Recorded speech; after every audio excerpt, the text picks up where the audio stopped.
have the size 8. Here, and it's so convenient when driving. Look at this, guys.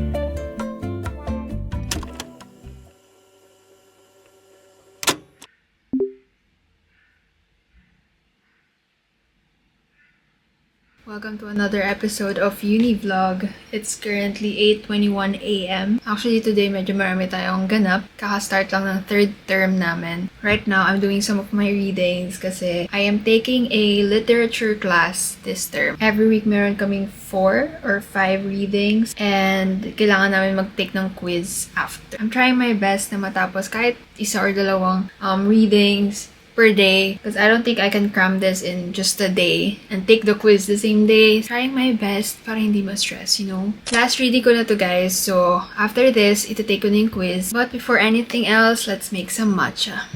Let's go.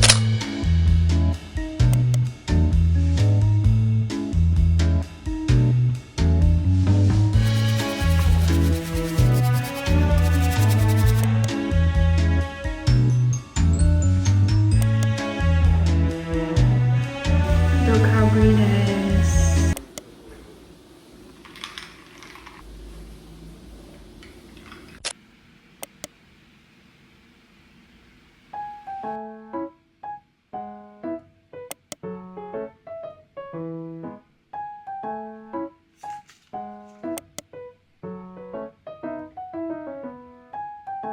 Time to take the quiz now. Dito na ako sa laptop sasagot, guys. Para diretso na. 10 items lang siya and we have 20 minutes to answer. Let's go!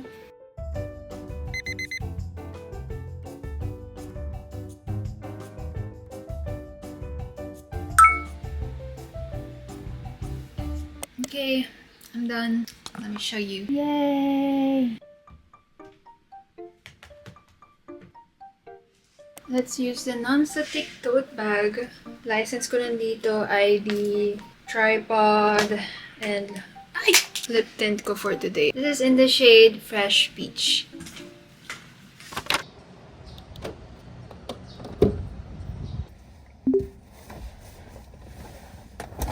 We're driving the VF5 today. Look at the interior.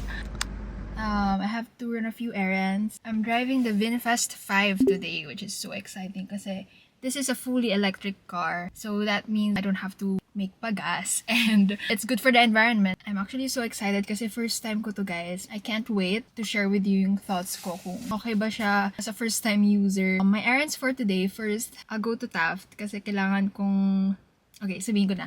Kailangan ko magpa-drug test. Mandatory kasi siya sa Lasal and hindi ko siya nagawa last term. So, kailangan kong DIY or something. Hindi DIY. Kailangan kong pumunta na lang sa isang clinic. And since nakalabas na ako, I'll go to Muji kasi I want to buy a planner or a journal notebook. Doon na lang din ako mag-lunch. So, ayun. Super cool na itong VinFast kasi it's keyless start. Look, I just click this. Nag-open na siya. Let's play some music, shall we? Yay! I love that I can control everything now from here. 8-inch touchscreen. So convenient when driving.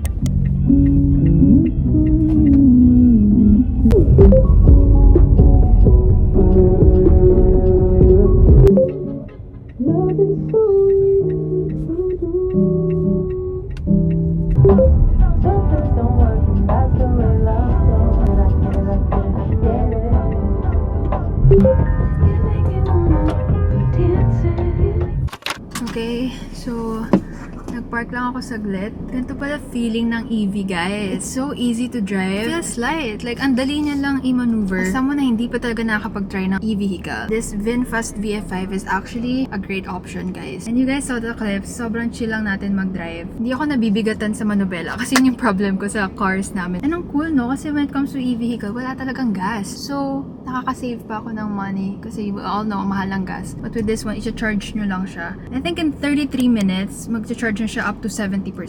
So, ang bilis nun, guys. So far, I love it. Water break pala kasi magda-drug test tayo today.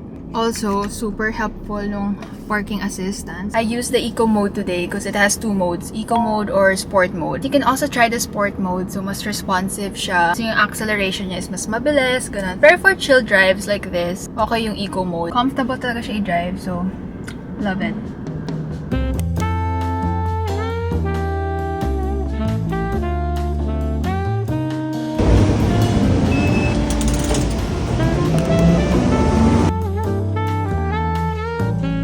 campus is empty right now. Kasi for the first 2 weeks, online lang kami, guys.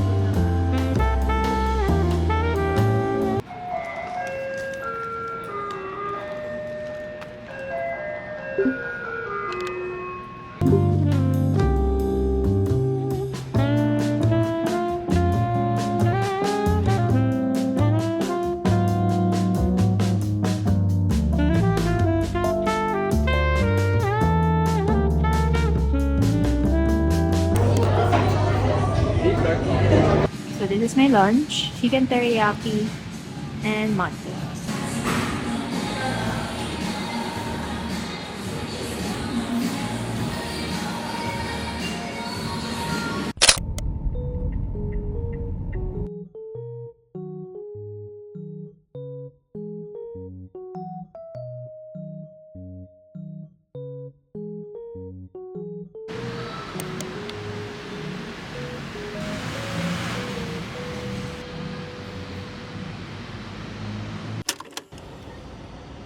Good morning, guys.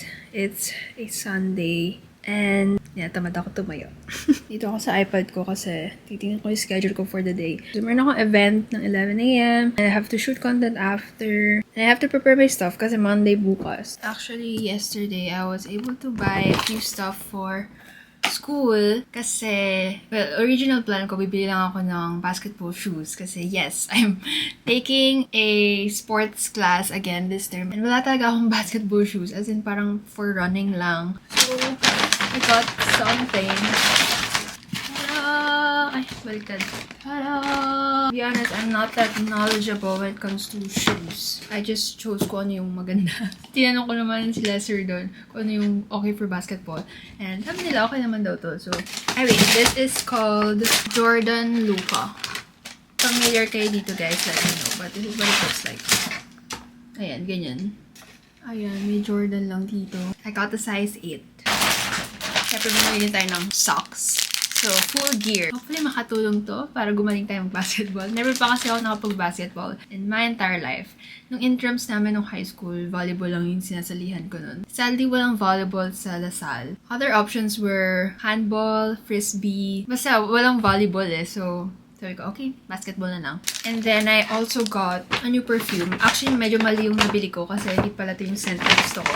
Pero, oh well. The Nude Bouquet from Zara. Kasi gusto kasi yung mga perfumes ko, guys, from Zara. Ayun.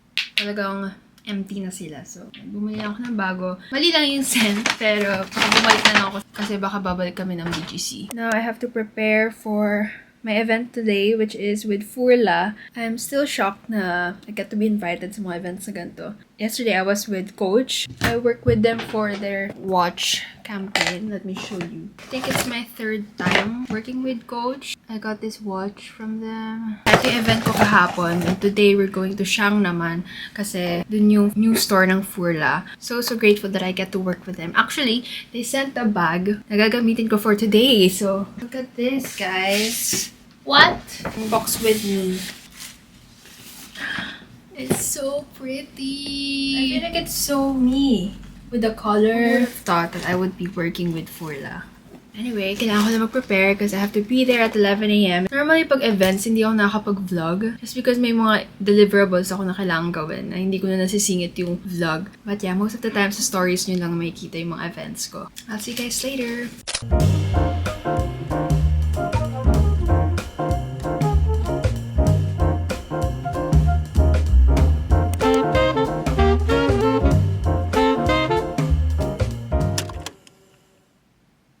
I think last clip ko yung event, no? So, everything went well naman. Very, very happy with the results. I was able to drive the VinFast VF5 pala. So, from Cavite to Mandaluyong. Buti na lang meron siyang purifier. I think katawag dun is PM 2.5.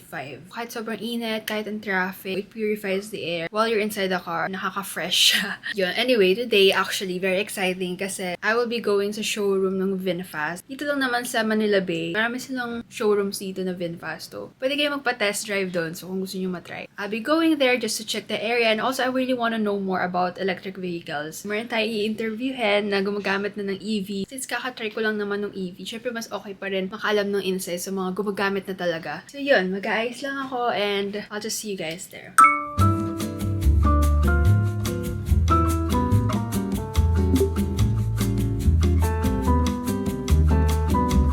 Okay guys, so we're here with Sir Andre ulit. Hi po kayo sa vlog. Hello po. Si Sir Andre po kasi matagal na po siya may-ari ng electric vehicle po. Kailan po kayo nag-start po ulit? December. Ilang years po kayo nag-tradition? 20 years. So ginagamit niyo po siya mostly for work po ba or? Ang city driving lang. Pag yung may mga pagkatulad niya mga malalayo, Apa. minsan pinaparkil ako rin na minsan mga airport. Pag out of town yung pupunta sa Pangasinan, pupunta ng Quezon City, yan ang gamit ko. Hirap kasi pag yung puro diesel yung ano. Opo, tsaka mahal po, no?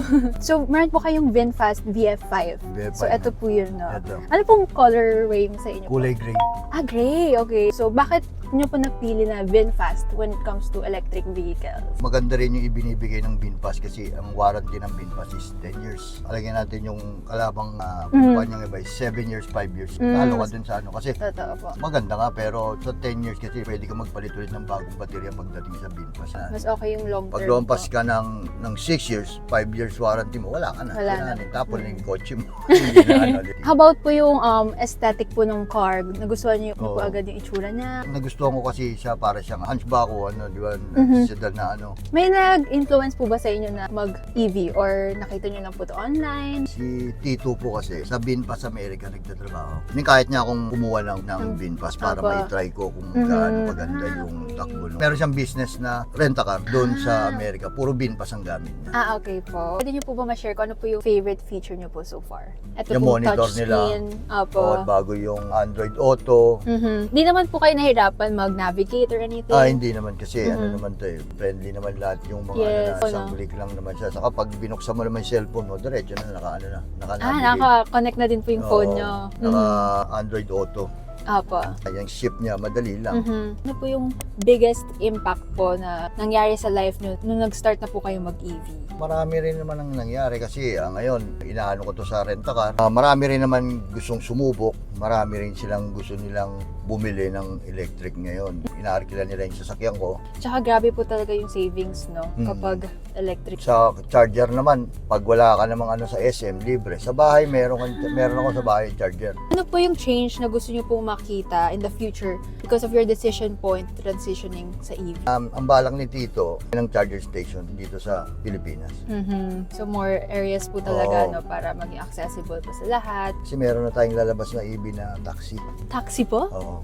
VinFast taxi. Taxi. Something to look forward, guys. Ano po masasabi niyo po sa mga nag-hesitate pa po? Pag-isipan ng EV, maganda yan sa kalikasan natin eh. Totoo Saka po. kung charger lang naman ang kulang natin, Mhm. marami na magpipinas dyan para magkaroon ng charger. Po. Sa dami sa ibang bansa na nagbibigay na sa atin ng Mga investments charger. po, no? Yeah. Ayun, guys. Thank you so much po, Sir Yeah. Andre, for sharing your experience. Bye-bye. Thank Bye, you. guys!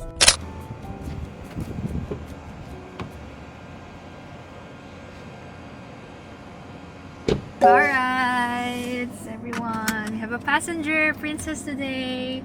Legit na passenger princess. Anyway, we are off to, I think, Makati. Makati na lang na. Yeah. Kasya pala dito, I think 5 max. Kasi, kasya si mommy, si daddy, tsaka si Casey here. Supposedly 4 lang, pero kasya naman kami lahat dito. Anyway, let's go. Patugtog muna tayo, guys. So, what's the playlist for today? Ano ba mga playlist mo, te? Wala akong playlist. Anyway, let's go, guys. Let's drive and I'll just see you guys sa cafe.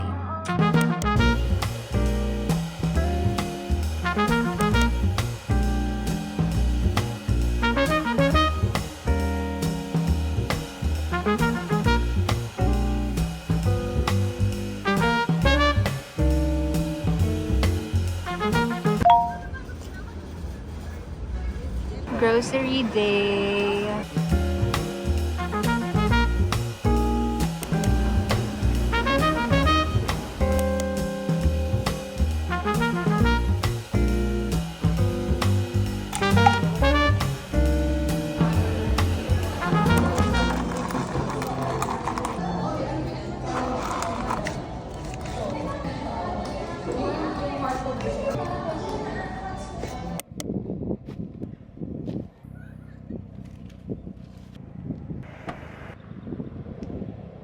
어젯밤과 함께 떠나갔던 안개는 나를 전혀 바라보지 않잖아. 우리 둘 사이 관계는 깊지 않아 보이는 걸